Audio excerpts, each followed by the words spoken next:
Assalamualaikum warahmatullahi wabarakatuh. Halo teman-teman semuanya.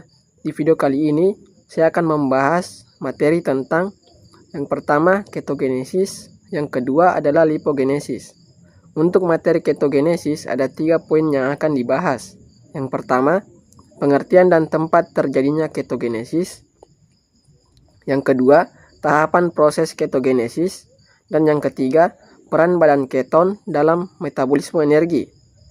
Untuk lipogenesis, ada 3 juga materi yang akan dibahas. Yang pertama, pengertian dan tempat terjadinya lipogenesis. Yang kedua, pengaruh hormon dalam metabolisme lipogenesis. Dan yang ketiga, tahapan proses lipogenesis. Untuk mempersingkat waktu, langsung saja kita masuk ke materi yang pertama.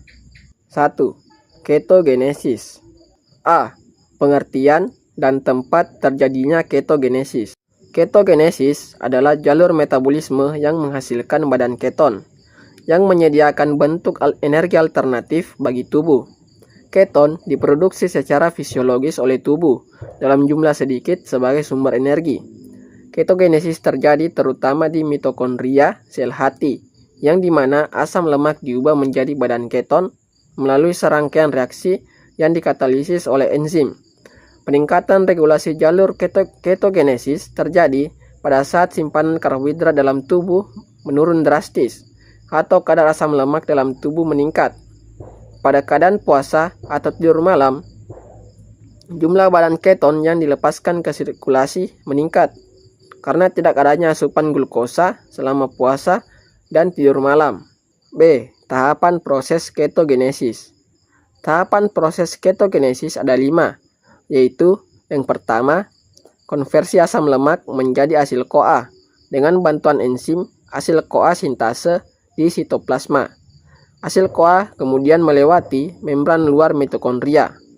Dan yang kedua, agar bisa masuk ke dalam membran mitokondria yang terdapat di luar membran sel, asil CoA diubah menjadi asil kartinin dengan bantuan carnitin palmitoyl transferase 1 atau CPT1. Dan yang ketiga, asil kartinin menembus membran dalam dengan bantuan enzim kartinin asil kartinin.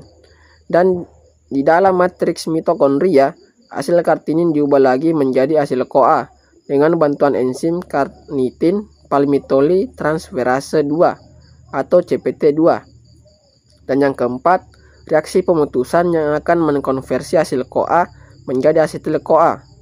Asil CoA akan diubah menjadi 2 trans-enoyl CoA.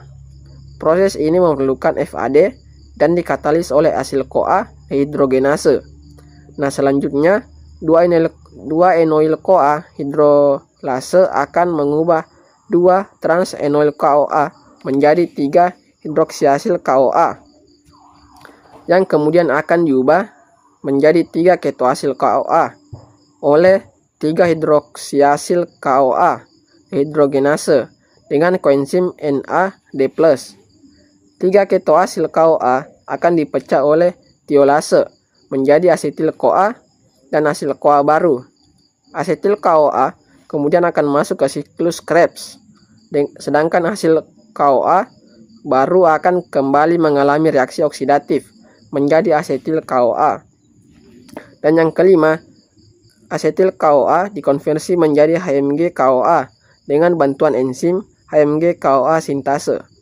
HMG CoA akan diubah menjadi asetoasetat yang dikatalis oleh HMG CoA liase dengan bantuan enzim 3-dehidroksibutirat dehidrogenase. Asetoasetat dikonversi menjadi 3-hidroksibutirat. Asetoasetat juga dapat mengalami dekarboksilasi spontan menjadi aseton yang diekskresikan melalui urin ataupun sistem pernapasan. Asetoasetat, 3-hidroksibutirat, dan aseton merupakan produk dari ketogenesis yang dikenal sebagai badan-badan keton. C. Peran badan keton dalam metabolisme energi. Peran badan keton dalam metabolisme energi adalah yang pertama, sebagai pengganti energi jika tubuh kekurangan glukosa. Keton berkontribusi secara signifikan terhadap metabolisme energi secara keseluruhan dengan bertindak sebagai bahan bakar energi untuk jaringan ekstrahepatik seperti otak, jantung, atau otot rangka dalam berbagai kondisi fisiologis seperti oksidasi tubuh, rasa lapar, periode neonatal, pasca olahraga, kehamilan, dan diet rendah karbohidrat. Dan yang kedua, sebagai pengatur metabolisme dalam tubuh.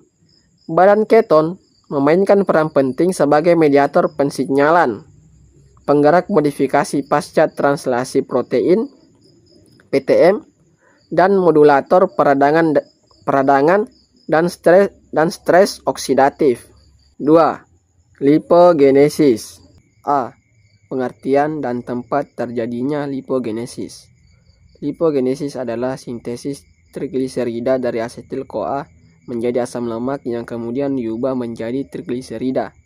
Glukosa atau protein yang tidak segera digunakan tubuh sebagian besar tersimpan sebagai trigliserida. Sebagian kecil glukosa tersimpan dalam bentuk glikogen, serta protein disimpan di dalam cadangan asam amino. Sebagian besar atom karbon yang berasal dari glukosa dan asam amino yang berlebihan akan disintesis menjadi trigliserida. Dalam kurung lipogenesis. Lipogenesis terjadi terutama di hati dan jaringan adiposa. Secara sederhananya, lipogenesis adalah proses ketika tubuh mengubah kelebihan glukosa atau protein menjadi lemak untuk disimpan sebagai cadangan energi. Ini biasanya terjadi ketika kita mengonsumsi makanan terlalu banyak dan tubuh tidak langsung menggunakan semua energi dari makanan yang kita makan. Proses ini terutama berlangsung di hati dan jaringan lemak dalam kurung adiposa. Jadi, saat kita kelebihan makan, tubuh akan simpan sisanya dalam bentuk lemak lewat proses lipogenesis. B. Pengaruh hormon dalam metabolisme lipogenesis. Pengaruh hormon dalam metabolisme lipogenesis ada 3.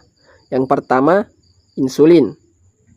Insulin meningkatkan penyerapan glukosa dalam sel adiposa melalui perekrutan transporter glukosa ke membran plasma, serta mengaktifkan enzim lipogenik dan glikolitik melalui modifikasi kovalen. Insulin secara ampuh merangsang lipogenesis. Jadi, insulin itu membantu tubuh menyimpan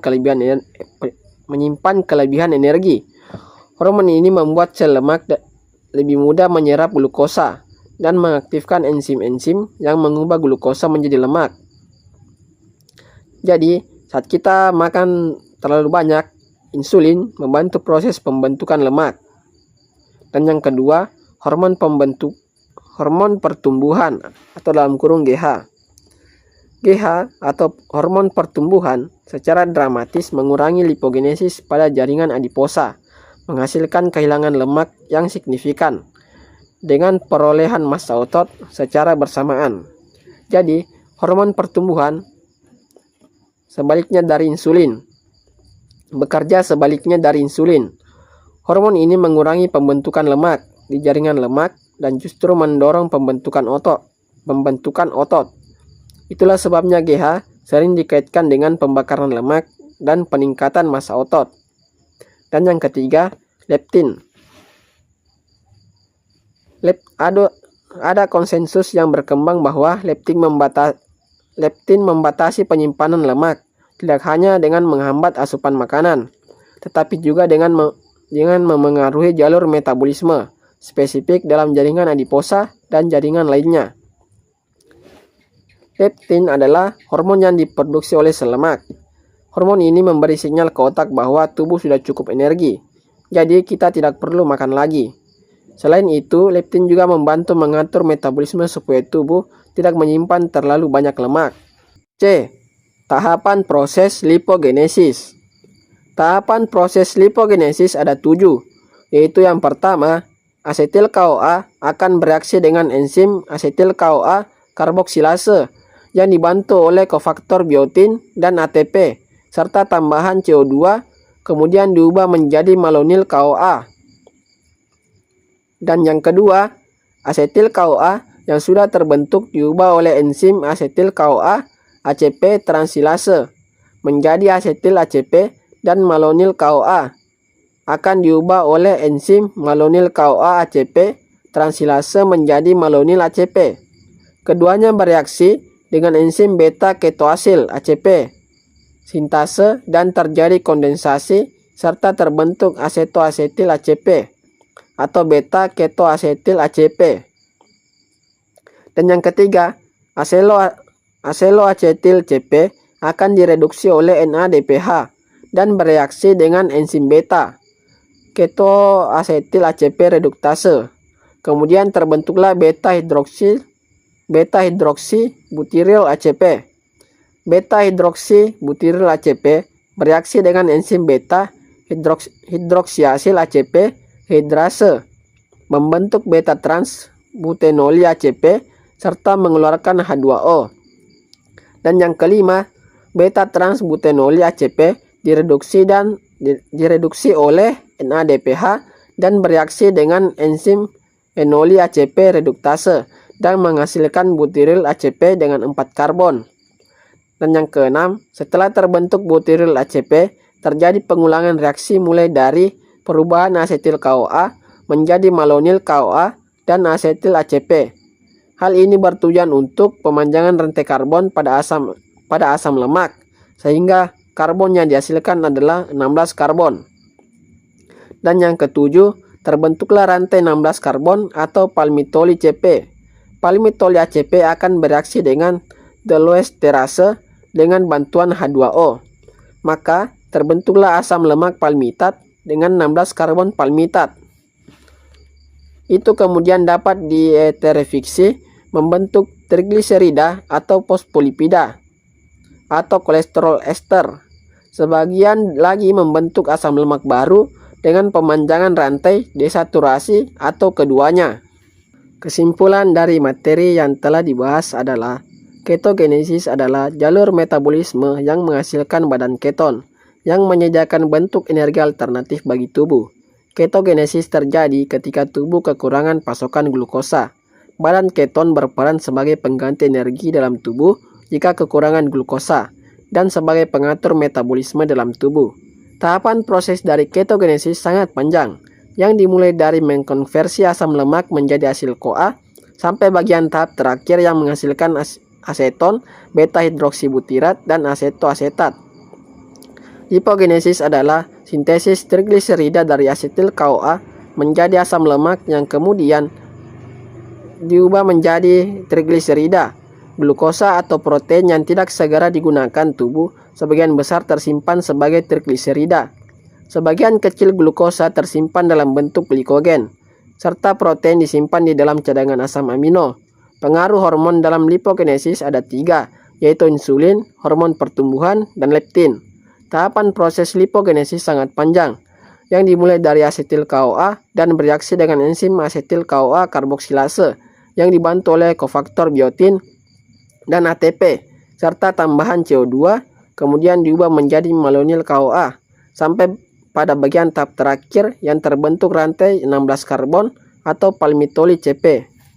Sekianlah pembahasan tentang materi ketogenesis dan lipogenesis. Terima kasih yang sudah menonton sampai akhir. Saya pamit undur diri. Wassalamualaikum warahmatullahi wabarakatuh.